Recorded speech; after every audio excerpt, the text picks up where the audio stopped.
Alright, welcome back. Picked up this toolbox recently, secondhand of course. I'm going to tell you why I love picking up secondhand stuff. And yeah, we're going to do a little resto on the toolbox, organize my tools, and I'll show you my tools at the end that I have after 5 years of collecting. This is the toolbox I picked up. It's a Super Tool, which is owned by Kinchrome. I think this is the cheaper tiered toolbox. It's definitely being used and it's dinged up here and there, but yeah, I don't mind. I'm going to get rid of some of the stickers, clean it up a bit, and just give it a refresh, and yeah, it should be good. Here you can see there's a couple of drilled holes there, I think probably for a lock, but the key still works and everything, so that's good. Here's the inside of the box, some stickers, more stickers to peel off. They look pretty cool, but I have a bunch of stickers, I'll probably put my own on. And then here's a DIY mat. It'd be good to get one that's the proper size. But yeah, let's take a look inside. Alright, drawer number one. We got a little drill piece, probably like 4mm. And then a little cap and then retaining pin. But yeah, these little mats I'm gonna try to pull out and clean up as well. Drawer number two, we got some I pulled a mat so it's easy to get all the stuff out. You can see there's like a little clip, just like that. And then also got some money, so free money. Little pump valves, and then this little key ring thing with the compass, and it's got a little cutter on the end so you can you can open boxes or whatever. Drawer number three. Here we got tons of stuff. You can see lots of bolts, lots of washers, retaining rings, retaining pins. You never know when you need a washer. Usually the M8s or the M10 washers are harder to find. But yeah, it seems like there's a bunch there, a bunch of screws. Also a band-aid, probably chuck that out. And then down here, drawer number four, nothing. Looks pretty dirty though. And then drawer number five, nothing as well, pretty dirty. Last drawer we got a bunch of tools, which is sick. You can see there's a little kind of clamp thing, a wrench or pliers. Don't know what those are called. Maybe like a wrench plier. Made in Japan. Pretty sick, but pretty busted up, I think. Maybe good for stuff that you don't want to wreck your tools on. And here, a bunch of Allen keys, which is pretty cool with the handle. I don't have one with the handle. And they got some Torx. But yeah, you can see the security Torx on one end, which is good because I think I needed one for my hope brake, the inside the hope brake lever. So I'll see if that works, and then got a little Allen key and a hook, and then also a free cutter, which is pretty cool. Seems like it's pretty in decent condition as well. You can always just snap the first blade off, and then the rest should be alright. But yeah, always comes in handy. And then zip tie. So yeah, all in all, pretty good. You can see this bottom drawer kind of scrapes a little bit, but yeah, I'll try to fix that. It's just scraping on this bottom bit. You can see it's been bent before, so if I bend it back, I think it should be sweet. This isn't a super high quality one as well. I think it's just kind of tin metal or sheet metal, so yes, would be pretty easy to bend. So yeah, why do I love buying secondhand stuff? Well, it's because, yeah, I just love a good bargain. It's not the only reason, but price comes into huge play for me. I think being able to get something for a fraction of the price, you can actually get a bit better quality. For example, if you buy a bike for $1,000 new versus buying a secondhand bike for the same amount of money, you're going to get a way better bike with way better specs.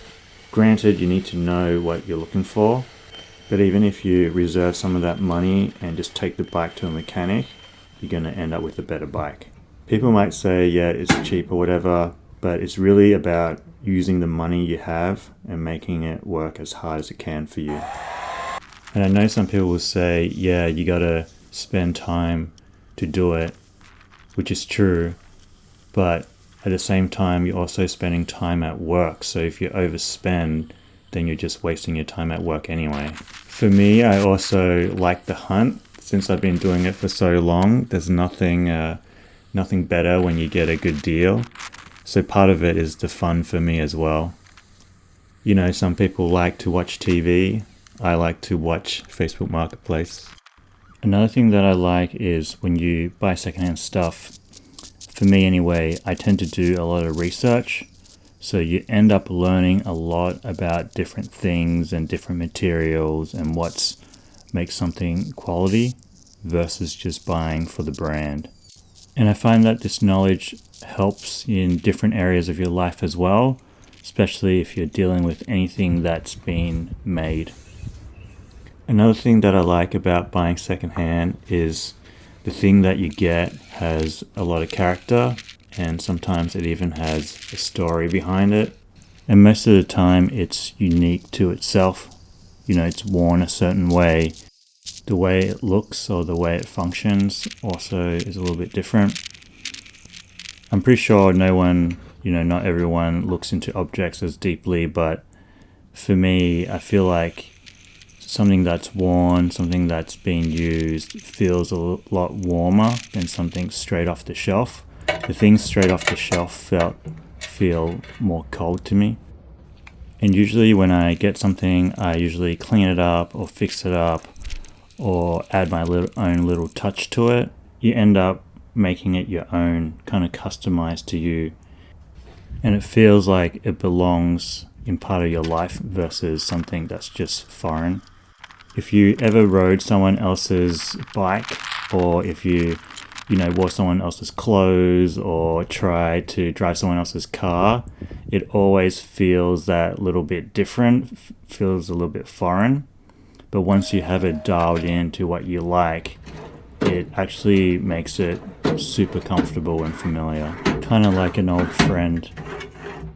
And then I'd say the main last point would be that you're actually helping planet Earth. Yeah, I know it does sound corny, but and I used to buy new all the time when I lived in the US because it was just way easier to buy new. You could go to Walmart, buy something, or you can just a couple of clicks off Amazon and you buy something and it would be cheaper than buying something secondhand. I think moving back to Australia and living in Australia really opened my eyes to the secondhand market, because there's so much stuff here on Facebook Marketplace, and even people give stuff out here a lot. There's just an abundance of things, and it just makes you feel kind of real guilty of why would you buy new when there's so much stuff out there already that can be reused. If it doesn't get reused, it's most likely going to landfill, so yeah, that's not good either. Obviously, I don't care if people buy new or they buy secondhand. This is just what I do, so this is what I like. And then the reasons I've given, just the enjoyment or thrill of the hunt, getting something for a good price, so being resourceful, learning as you go, learning about things, which is self-improvement. Having something that is fully customized to you or familiar to you feels good every time you use it. And then, just the last thing, feeling good about fixing up something and, having its impact on the planet. That's all those reasons. I think it's good for your soul. And that's for me anyway. I would like to know what other people think, and if you've saved any gems out there, let me know below. But you can see here I've already almost finished restoring the toolbox. I put all the new mats, washed them in, it's looking pretty good. Fixed all the drawers. I took out the little lock things so you can open and close the drawers even though the top lid is shut. And it's looking super fresh now. Pretty happy with that. And then now it's time to load it with all the tools. You can see on the top I have all these little containers, and that's where I put like bolts and all that kind of stuff in there, and little things, little bits that I get from bikes, and try to organize as best as possible. I also had a box where I had all my tools in there, so it'll be good to kind of spread everything out and reorganize it. I feel like after I organize it, it probably won't be, the final setup, as most people know as you're working and as I continue to use it. I'm sure I'll shift stuff around. But yeah, it should get pretty close to how I want it. But yeah, you can see I actually took a bit of time doing this, and yeah, I'm going to show you all my tools at the end. Alright, here it is, all done. That's my shadow right there. So yeah, let's take a look. I try to organize as best I could with all the stuff that I use most frequently. So what I use most are these Allen keys. You can see, got it all set up, got a little socket tool here, 8mm and 10mm and 9mm, super handy. I also got this little wrench, good for canty brakes and stuff like that. These are just kind of the wearer ones. I also use these a lot when I'm indoors, just like grab the whole thing and use it. And they're pretty good. These are just the wearer normal ones. Here you got the little equip tool. I take this on bike rides, and it's kind of just like one tool all you need, which is pretty good. Which is pretty good. Shout out equip for this tool. Down here you can see more stuff. I have a little chain ring tool here. You can see 10mm, but it's got these little clips where you can put it on the back of the chain ring bolt, and it lets you get it off a lot easier. Some seal pick tools from Boot Bike. Got my little punch here, original punch. And this is a Torx key, so that's why it didn't fit in here in the set. Got my screwdrivers here, Stanley screwdriver, and another one, just a cheap one. These are for adjusting limit screws. Got the wolf tooth for bending rotors if I need to fix up a quick rotor. I got that. Spoke key, fix up or quickly tune up through a wheel. And then I've been using this a bit lately as well, just the pedal removal tool or crank removal tool. It's got two ends, but I mostly use it for pedals, which is nice and quick when you use this tool. This is equipped again. Here, these are other tools I don't really use. Helicoil, I'm not going to use that again. And then this is a little Presticycles little tool bag. I'll just open it up. Yeah, it just has all the sockets on there. It's a little tension wrench. Should I be back for that one too? So I use this if I need to be real careful with kind of my torque settings, but usually I don't use it that much anymore. I use it more if I go on a ride or something. I grab this. I used to grab that, but then I bring this now. But yeah, this is good for when you need to unwind things in tight areas like stem caps or stem face plates. You put it on and it has a little ratchet here, which is pretty cool. Just depends what I'm in the mood for. And then here is the blade, open packages. Here, this tool is real funny.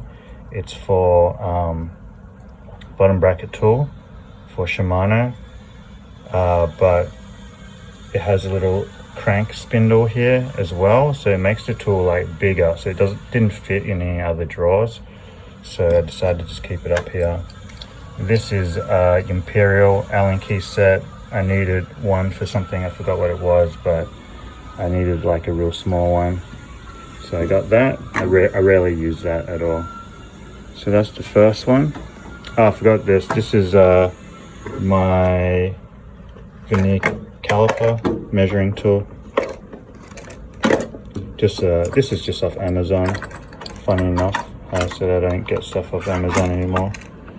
But yeah, I got this as a gift, so I use it a fair bit. Good to get accurate measurements on there. And the batteries lasted. A lot of people say the batteries don't last, but mine's on the first one and it's still going. I guess you just gotta remember to turn it off. And then here we got the plastic one. I just use this plastic one if I need a rough measurement and I couldn't be bothered getting this out. I just need to rough it. And now I kind of know like what most measurements are, so I can just rough it with this and I know what the right one is. So yeah, that's the top. And then the second one here, bunch of bottom bracket tools. This is a cassette removal tool, 2 types. This is your standard, this is the older style cassette removal tool, and then this is the 2-notch tool as well. Got the Hope caliper tool, just small bits, chain breaker tool. Got this Pedro's BB socket, BB socket holder removal tool. Holds your socket on your BB and you can turn it off. This is from Boot Bike. And then here, this is a crank removal tool. I have 2 of them. I usually use this one. And that's that. Here we got 2 of the same bottom bracket removal tools as well. One's bike hand, one's just like a cheap one. They both work pretty much the same, so no worries there. Here, 8-notch BB tool. I think this is a SRAM dub BB tool. So many BB tools. Quite funny, even though I only really work on vintage stuff. Pedro levers from Boot Bike again. Mini lever for travel. And then here I got this off Amazon or eBay, I think. And it's a little chain measurer. Works pretty well. I don't usually use it that much, but just every now and then just to check. And then this is a little rotor alignment tool. You put this in your rotor, in your caliper, and then put the rotor in and then tighten it up, and then it gives you a nice distance between each pad. All right, this drawer here. Here is pliers. So anything that was kind of clampy, I put in here. So I got 2 pliers, one's needle nose pliers up there. This one I found, there's a Trojan one, and then this one's off a really cheap kit. This is the Park Tool EP1. I did a video on these 2 cutters and cable crimp. That works really well actually. I actually like it a lot for like pulling the cable ends off, because you can put it in this little section in the middle and just pull it out, and that works pretty well. Cable cutters or like flush cutters, no problem with those, they work good. This was donated by one of the viewers because I don't know, maybe they got sick of me undoing it by hand with a wire, but yeah, shout out to the person who donated that. I use that when I need to take off quick links on chains. Cable cutter works well, been going strong. I had this for like almost 4 years now, I think, and it's one of the tools I recommend getting. Just get a good cutter because you're going to use it a lot. This is from Nipex, shout out Nipex. Been using this on and off, not heaps, but just to kind of undo bolts that are kind of tight, and yeah, it's kind of like pretty handy to have. Did a review on this too. And then here, wrench time. So I got a bunch of shifters. I know people want to call these adjustable wrenches, but we call them shifters here. I got another kind of like a rip-off Nipex here. I use this for like dirty work basically. If I don't care about the part, I just clamp it on and take it off. But yeah, I don't really use that too much. I had a dedicated pedal wrench. I used to use this, but I use this a lot more now. And then a ratchet wrench here, 12mm. Never use that just because most bikes don't have a 12mm, or the most bikes I don't use on, that I work on, don't have it. Here we got a file. I snapped off the end, was probably in one of my videos, but I use this a fair amount. It's pretty sick. I might get another one actually. Here, Park Tool, crankcap, takeoff crankcap or pedals as well. I use this for crankcaps mostly just because it fits on securely, which is nice. More pliers here, another needle nose plier. And then here's the drawer where I don't think I'm going to use this stuff much or often, but I got a pipe wrench for stubborn seat posts. You'll know, if you watch that video, you know I tried to use it. This is the old wrench that was in the thing. Hammer, these long ass screwdrivers again for the seat posts. I got this Nipax bar cutter as well, that worked pretty well. And then my DIY headset clamp on that one. And that's pretty much it for this drawer. So yeah, I don't plan on using this drawer that much, so I put all my big stuff in it. And then down here, still work in progress, but I got the Tioga crown race install tool and a crown removal tool, and then my Park tool caliper, my Park tool spoke tensioner. I've used that in previous vids as well. And then here I just chucked all these Allen keys here at the moment. Still got to fix this up a little bit, just parts everywhere, but I just put those in for now. And then here, the wrenches. This is kind of part of the first set. I almost got everything except for this came in a set, but it's just kind of like random little black tools, like little 2-pin tool, lock ring tool, chain whip tool, cup and cone tools, headset tools. But yeah, you can see the cheaper ones kind of busted it up a bit by going too hard back before I knew anything. But yeah, I bought this. You can buy this off, I think I got this off eBay or something like that, but it has a lot of the different variations of BBs. So I needed one tool for one BB. I forgot what it was, but I ended up using this just because it had like multiple ones, which is a good solve if you just need to use it quickly. And then down here, this is kind of like where all my fluids go. So I got brake cleaner, got like brake fluid. That's actually a vapor rust, funny enough. This is a T-cut. This is what it looks like when you don't mix it, shake it up. More fork oil. Got some rust blaster, rust converter, more brake cleaner. Down here, it doesn't have the label on there, but that's fork oil again. And then here, if you're in Australia, can't forget this little bug spray. I got WD-40. This is pretty much empty. I have another can out there, of course. And then got some gloves from Kohl's. And then here, just miscellaneous. Got some brushes for cleaning stuff up, and a little staple gun for saddle repairs, a little silicone grease, lubes, copper paste, big bike from that one as well. And yeah, diggers, paint stripper. I haven't used that in a minute, but it works well. I think you can't get it anymore, or can't get it in a lot of places because it's poison. They like banned it in other countries, I think. And then here, shout out Joel for getting me this. This is kind of like a WD-40 or water displacement spray. I can't really find a good use for it, but I use it every now and then when I run out of WD-40.